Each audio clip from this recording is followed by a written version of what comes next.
বহুল কাঙ্ক্ষিত ঝুরা বিফ আমার চলে এসছে। এই যে এখনো গরম আছে, মানে আপু ডিনারের জন্য পাঠিয়েছে, ডিনার করব কিছুক্ষণ পরেই, তো এখনো গরম আছে।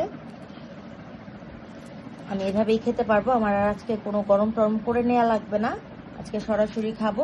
উপরে তেল ভাসে দেখে কিছু মানে মনে করবেন না আপনারা, বিকজ হচ্ছে মাত্র রান্না করে পাঠিয়েছে, গরম গরম, এর জন্য এরকম আছে। যখন আমি এটাকে একটু নাড়া দিব বা পরবর্তীতে গরম করব, তখন কিন্তু এটার এত এই যে তেল উপরে ভাসা এরকম ভাবটা থাকবে না। একটুখানি মুখে না মানে না নিলেই না, আমার জিভে পানি চলে আসছে। বিসমিল্লাহ।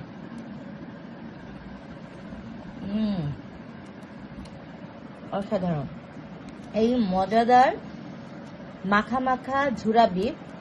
এটা এসছে আসমা বিডি থেকে।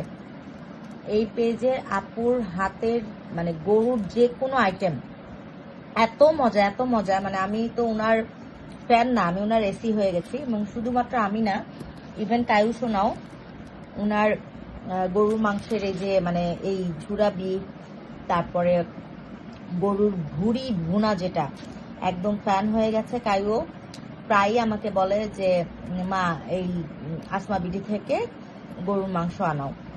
তো এই যে চলে এসছে, এখন আমরা এটা মজা করে খাবো। শুধু এখন না, আগামী কয়েকদিন ধরে আমার এটাই চলবে, ভাতের সাথে, খিচুড়ির সাথে, রুটি বা পরোটার সাথে। ইভেন আমি এটা দিয়ে স্ন্যাক বানিয়েও খাবো বাসায়। সো আপাতত কয়েকদিন আমার খুব খুব মজার মজার কিছু খাবার খাওয়া হবে ঝুরা বিফের সাথে। আপনারা যারা এখনো ট্রাই করেননি আসমা বিডির ঝুরা বিফ, তারা একটু একবার হলেও ট্রাই করে দেখবেন, নিশ্চিত আমি যে আপনাদের ভালো লাগবেই লাগবে।